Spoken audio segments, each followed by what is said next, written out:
Everything outside my windshield looked the same. Dark highway, faded lane lines, the occasional truck passing like a blur of light and noise. My eyes burned, my neck was stiff, and I kept turning the radio louder just to stay awake. By the time I saw the motel sign, I wasn't even thinking clearly anymore. It stood just off a lonely highway exit, half hidden behind a row of tall pine trees. Sunset. Pines Motel vacancy.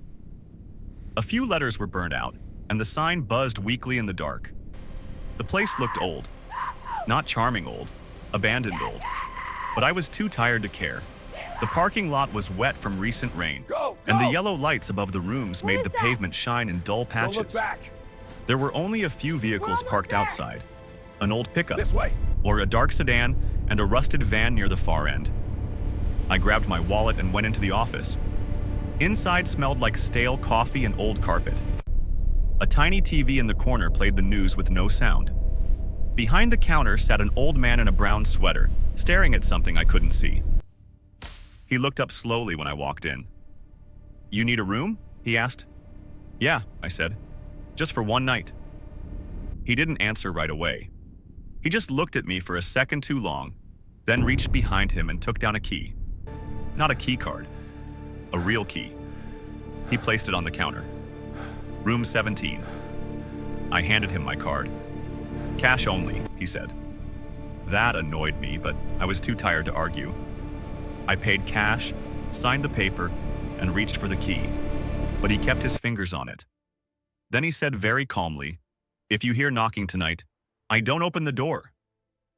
I gave a small laugh because I thought he was joking. He wasn't. I looked at him. "Why?" He finally let go of the key. "Some people stop here when they shouldn't." That was all he said. No smile, no explanation, just that. I took the key and left. Room 17 was at the far end of the motel near the trees. The farther I drove along the row of rooms, the darker it got. The office light faded behind me. By the time I reached my room, it felt like I was parked at the edge of the world. Room 16 was next to mine.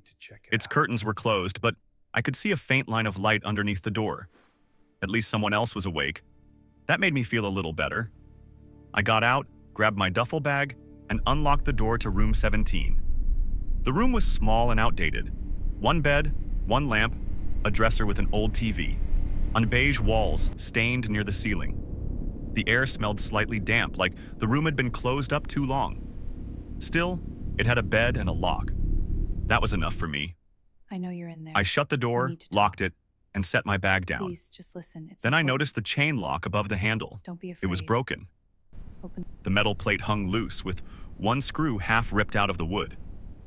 I stared at it for a second, remembering what the old clerk had said. "If you hear knocking tonight, don't open the door." I told myself it was nothing. Just an old cheap motel with bad maintenance. I washed my face, plugged in my phone, and dropped onto the bed fully dressed. I didn't even bother taking off my shoes at first. The TV was on low, just for background noise. I must have drifted off because the next thing I remember was waking up to a soft knock. 3 taps. I opened my eyes slowly. The room was dark except for the weak blue glow of the TV. Then it came again. 3 more taps. I sat up and looked at the clock. 1:13 a.m. I stayed still, listening. A woman's voice came from outside, soft, nervous. "Please, can you help me?" I didn't move. "My car won't start," she said. I stared at the door. Part of me wanted to help. That was the problem. Her voice sounded real, tired, scared. But then one thought hit me immediately. Why my room? Why not the office?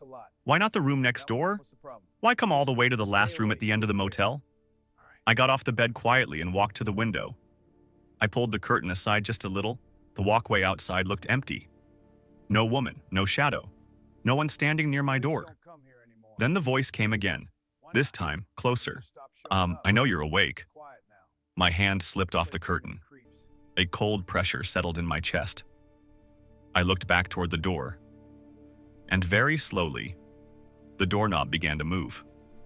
I stood frozen beside the bed, staring at the door. The knob stopped. For a few seconds, nothing happened. My car broke down. Can you Then the call woman someone? outside spoke again. I can pay. Just Please. help.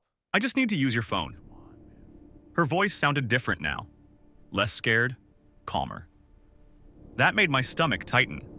I looked at my Open phone the on the door. I nightstand. need help. No signal. Please, it's an emergency. Outside, Stop. something shifted. Open up. No, please, Footsteps. help me. Not just one person. Help that bag. Another set of steps moved along the walkway, stopping near the wall between my room and room 16. My heart started beating faster. Help. Is anyone in The there? woman tapped the door I lightly. need help. Open the Open door. it, she said quietly. Please help my name. I stayed completely still. Somebody. Pray for Then the some- doorknob turned again, harder this time. It rattled once, then stopped. Silence filled the room. From the other side of the wall, inside room 16, I suddenly heard a loud thud, like something heavy hitting the floor. I turned toward the wall. Another sound followed, a scraping noise, furniture moving, or someone dragging something. Then a voice yelled from inside room 16. Just one sharp cry, and then it stopped. Completely. Outside my door, the woman laughed softly. Not loud, just one short breath of laughter. There. I backed away from the door slowly. He's turning. My brain was already making the decision. Don't let him I was go. not staying here. I grabbed my duffel bag and car keys. If I could get to my car, I could leave in 10 seconds. But the woman outside spoke again. You shouldn't stay in this room. That sentence hit differently. Not threatening. Almost like a warning. Then I heard whispering outside. There were two male voices. Low. Talking to each other. There were at least 3 people out there. The woman knocked again, this time harder. Open the door. I didn't answer. Instead, I moved toward the window and forced the frame upward. At first, it wouldn't move. Then the paint cracked and it lifted just enough. The sound of the window made everything outside go quiet. They heard it. I pushed the window higher and climbed out. Cold air hit my face as I dropped onto the wet ground behind the motel.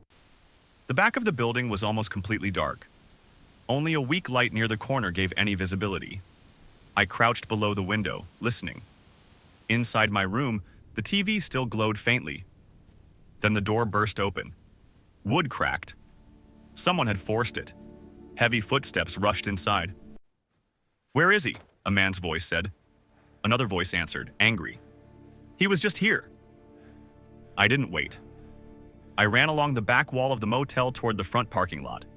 When I reached the corner of the building, I risked a glance back. 2 men had come around the end of the motel, running behind them. The woman walked slowly. She wasn't running. She didn't look worried. She looked patient, like she knew I didn't have many places left to go. I sprinted across the parking lot toward the office. The door was locked. I grabbed the handle and shook it hard. Hey, I shouted. Open the door. Inside, the small TV still flickered blue in the empty office. Then the office light turned on. The old clerk stood inside. He stared at me through the glass. Relief hit me instantly. Open it, I said. He didn't move. Behind me, footsteps were getting closer. So I banged on the glass again. Open the door. The clerk looked past me, toward the 3 people walking across the parking lot. Then he looked back at me. Slowly, he shook his head. No, I stared at him. What? He stepped closer to the glass. If I let you in, he said quietly, they'll come in too. Behind me, the woman's voice drifted across the parking lot. You should have stayed in your room. I turned. All 3 of them were Excuse me, standing can I under the use your yellow motel phone? lights now, watching me, waiting. I turned back to the clerk. Call the police. His expression didn't change. They don't come here anymore. The footsteps started again. Closer now. I slammed my hand on the glass. Then help me. The clerk looked toward the far end of the motel, toward the room beside mine. Then he said something that made no sense at all. There's one room they won't enter. He pointed across the parking lot. Straight at room 16. Part Hello? 3. Are you in there? Final. It's me. For Please, a second, open I the thought door. the old man had lost his mind. Room 16 was the room right next to mine, the one where I had heard the crash, the one where someone had screamed. But when the clerk pointed toward it, something strange happened. The 3 people in the parking lot stopped walking. Completely. The woman turned her head slowly toward room 16. Even from across the lot, I could see the change in her face. Not anger, not confusion, something closer to hesitation. The old clerk opened the office door just enough to slide something across the wet concrete. A key. "Go," he said. That was all. I didn't waste another second. I grabbed the key and ran across the parking lot toward room 16. My hands were shaking so badly, I almost dropped it while trying to unlock the door. The lock turned. I shoved the door open and jumped inside, slamming it behind me. Then I locked it. The room was completely dark. No lights, no TV glow, nothing. Outside, footsteps rushed toward the door, then suddenly stopped. No pounding, no shouting, just silence. Then the woman's voice came through the door, calm. "You don't want to be in there?" I didn't answer. My eyes slowly adjusted to the darkness. The room looked almost identical to mine. Same bed, same dresser, same chair in the corner. Except there was someone sitting in that Looks like chair. it was forced open. A man. I nearly jumped when I noticed him. He hadn't moved, just sitting there quietly in the dark. Finally, he spoke. "You made it." His voice sounded weak, like he hadn't slept in days. "Who are you?" I asked. "I was in room 17 before you," he said. My stomach dropped. Outside the door, someone tested the doorknob once, then stopped. "They won't come in here," the man said. "Why?" I asked. He slowly pointed toward the bathroom. "The reason is in there." I didn't want to look, but I walked to the bathroom anyway. The light didn't work, so I turned on my phone flashlight. The beam slid across cracked tiles, the sink, the mirror, then it reached the bathtub. I froze. The bathtub had been filled with concrete. Not smooth concrete either. Rough, uneven, and sticking out of the surface was a human hand. Just bones, frozen in the gray cement. My chest tightened instantly. I backed away slowly. "The clerk told me it was the original owner," the man said behind me. "Someone killed him years ago and hid the body there."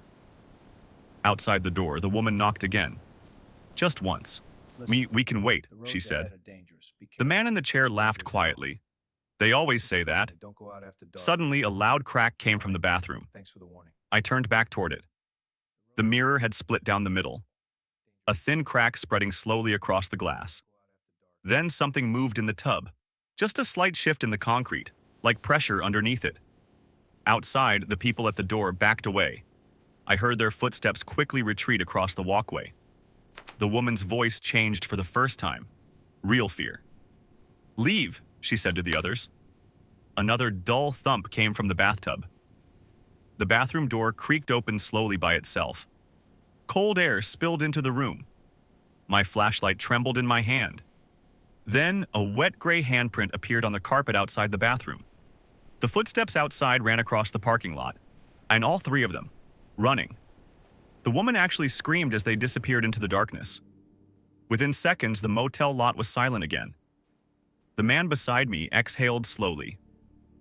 They always leave when that starts. I stared at the bathroom. Nothing moved now. The door slowly closed again by itself. Silence returned. After a long minute, the man stood up. "We should go," he said. I agreed immediately.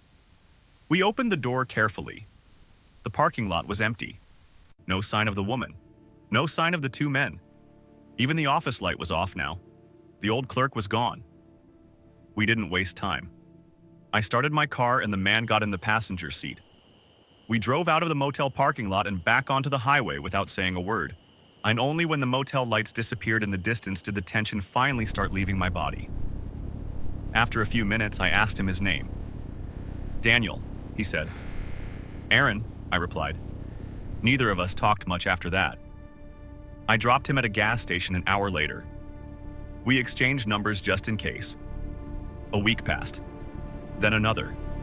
One night, I tried searching for the motel online. Sunset Pines Motel. Nothing came up, no website, no photos, no listing. Just an empty stretch of land near a highway exit.